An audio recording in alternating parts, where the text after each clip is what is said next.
It's your boy Crypto Trap with another video today. Hope everyone is doing good. Hope everyone's family is blessed.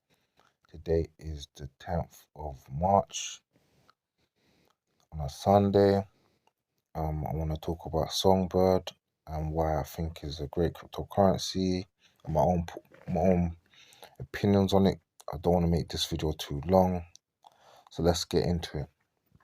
So Songbird is ranked 311th right now. Right now is at 1 penny. One penny basically, or if that was dollars, would be like 1 cent 5. But anyway, no, right. For the year, it's up 80%. But if you change this to dollars, it'll be 92%. I don't know why. We just obviously the currency fluctuation, but market cap is at 177 million. In dollars, it shows as 227 million. Circulating supply is 14.6 billion. Total supply is 7.8 billion. Obviously, it's got the, as you can see here. Sorry, not you can see, right. As you can see, it's got the infinity. They could, in theory, but the total supply is 17.8 billion anyway.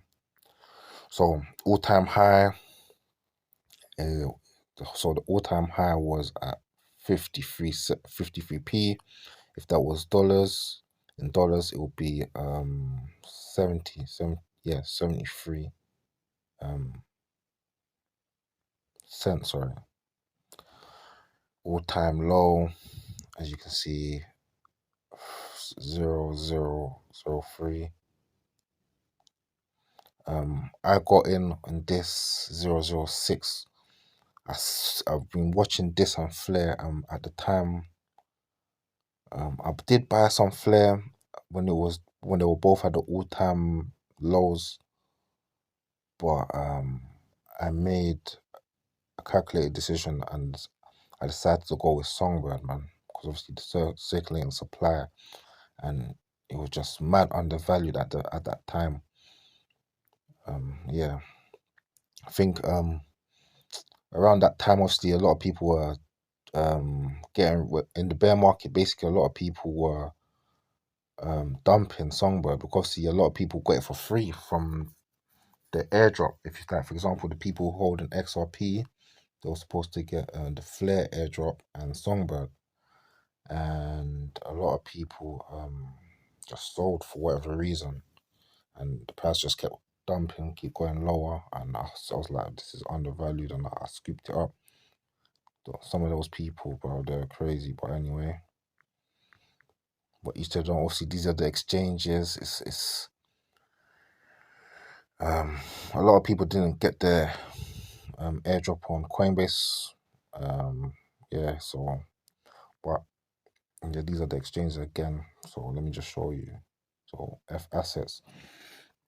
So this is the reason why I think people need to pay. The people are gonna pay attention eventually, but it's crazy. A lot of people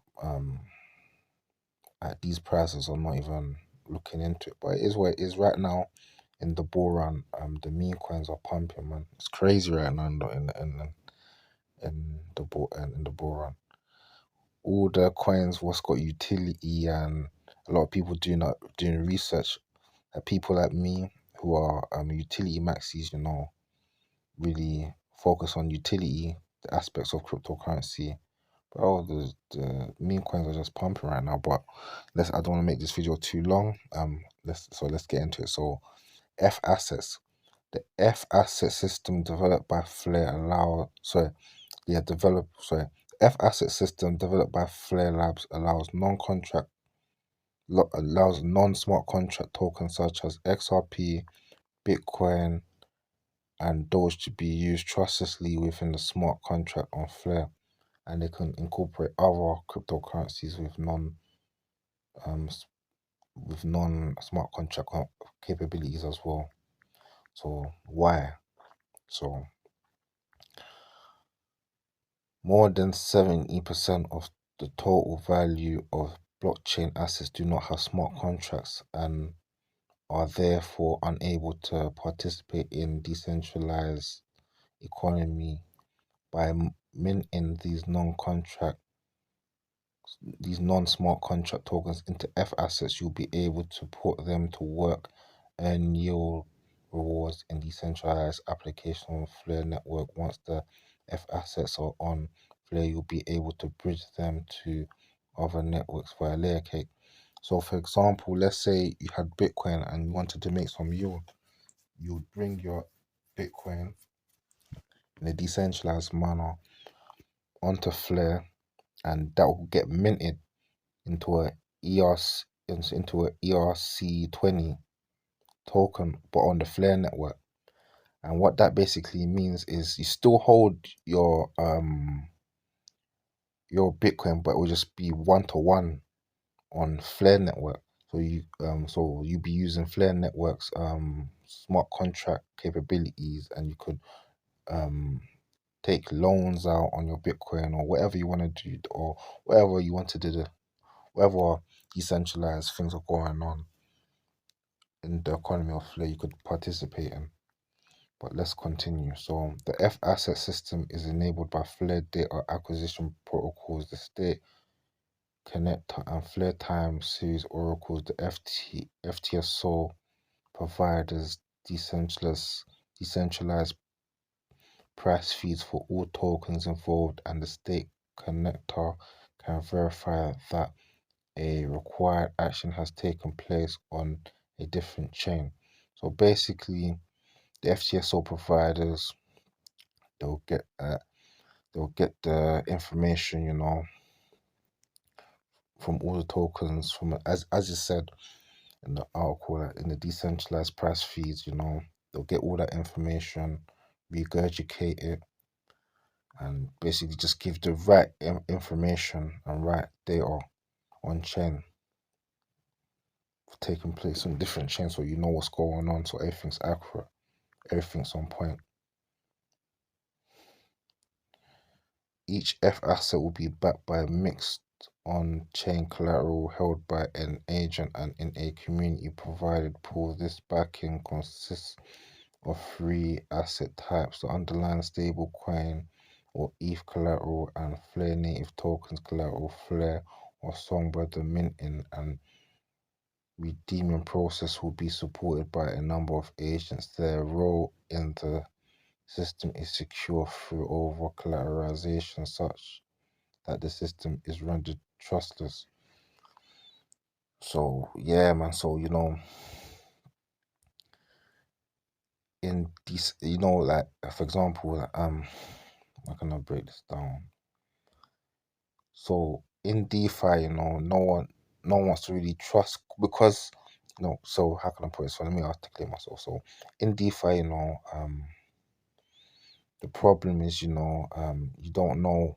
No one wants to really trust. I won't say no one really want to trust no one, but you got to be mindful, But how Flair, how Flair's setting up everything, it's trustless. So it's just gonna be smooth. Like everything's gonna be seamless to a certain extent. You don't have to. How can I put it?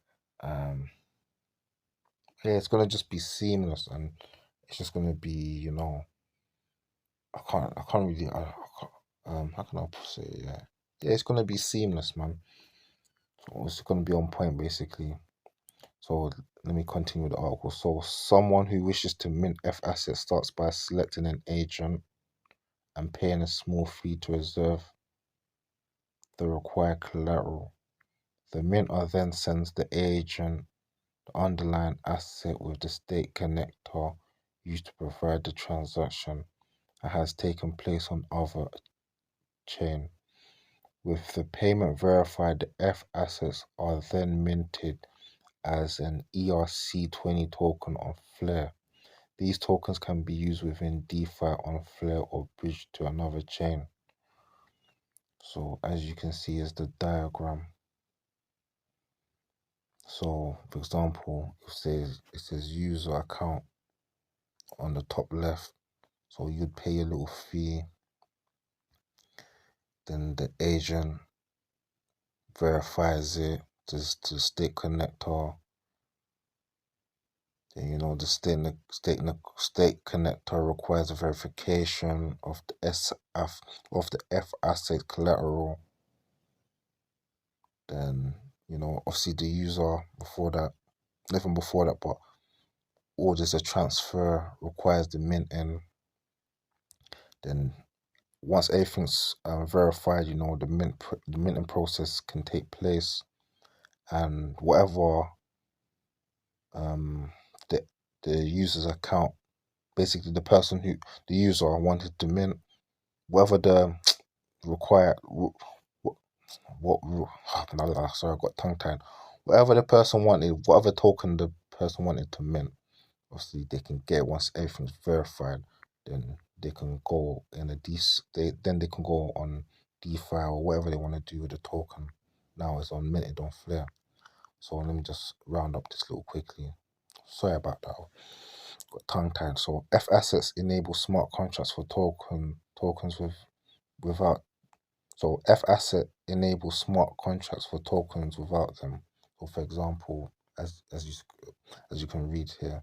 So unlocking assets value. F assets allows for non-smart contract tokens such as XRP, Bitcoin, and Doge to be used with smart contracts directly on Flare.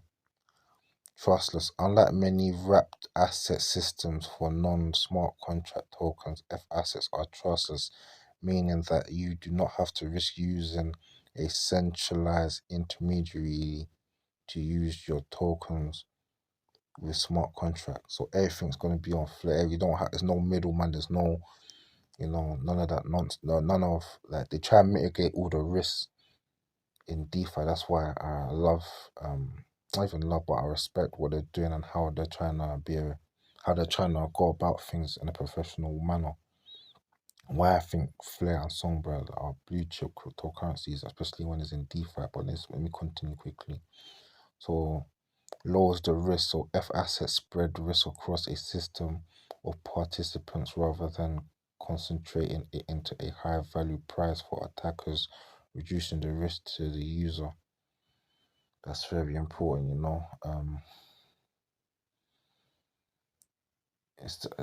man. It's just another thing in DeFi, man. There's a lot of hackings on, and if they could, that's gonna be a very interesting, man. I wanted to elaborate more on it, but I was just gonna say, like if hopefully they they can mitigate that, man. But especially in crypto, man, a lot of hacks happen, man, and bruv, it destroys projects, man. So it's just yeah, man. It's upsetting, man. But let me move on because there's a lot. As I said before, there's a lot of hacks, man, and it's crazy, man. They can destroy projects. But let's continue. So earn rewards. So users and dApps users will be able to earn Flare tokens from cross-chain incentive pools such as rules for bridging sustainable value to Flare in form of F assets. So yeah, um, yeah, that's it, man.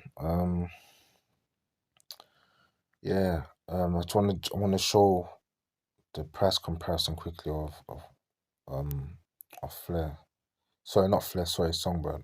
I'm talking about Flare. So, for example, this the market. So this website I'm on is market cap off. So let's say in this bull run, let's say Yeah, let me see Litecoin quickly. Let me see Litecoin. Sorry, people. Sorry. So now let me go back. Sorry, 1 second. It's gonna go for maybe Stellar. Or VeChain. Let's see. Let's say Songbird gets to a 2 billion market cap. So let's say like Stellar XLM. That'll be a 17x, almost 18x. That'll put it on 21p in dollars. Let's just say that's like almost 30p. Sorry, 30, not so 30p. 30 cents. But if it, let's say it hits less than that. Let's say it goes to VeChain's market cap. That'll be a 15x, 18p, or let's just say like 21 cent. But I don't want to do price comparison. I want to do price targets and that in terms of I don't really do that, to be honest with you.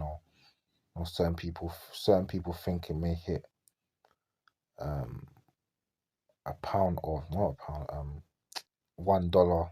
That's basically like 80p. I don't know, man. I think it's super undervalued right now. Flare is at 1.2 billion market cap, and got way more supply than Songbird. Songbird's got a max supply of 17 billion. Flare's got a max supply of 100 billion. So yeah, it's gonna take a lot of capital to move it, but it is moving. But just just from the less supply, I see Songbird should be outpacing Flare in my personal opinion. But a lot of people who don't know about Flare, for example, may think Flare's a testnet. So Flare originally was a testnet to a certain extent, but Canary Network is its own network. What that is basically, so for example, they would use Songbird to basically test certain things out before they put on Flare. So for example, let's say Polkadot, then you got Kusama. So Polkadot would be you say mainnet, and you say Kusama will be the experimental network. So a lot of people still think Songbird is just a testnet, but it's its own network. It's a canary network. It can do things. But no, a lot of people still think it's a testnet. So I don't know if that hampers it, because a lot of people think, why do you need Songbird? Everything's gonna be on Flare, but I still think it's got value in my personal opinion. Still hasn't been listed on certain exchanges as well. Um, yeah, man. Let me know what you guys think, man. It's your boy Crypto Trapper, and I'm out.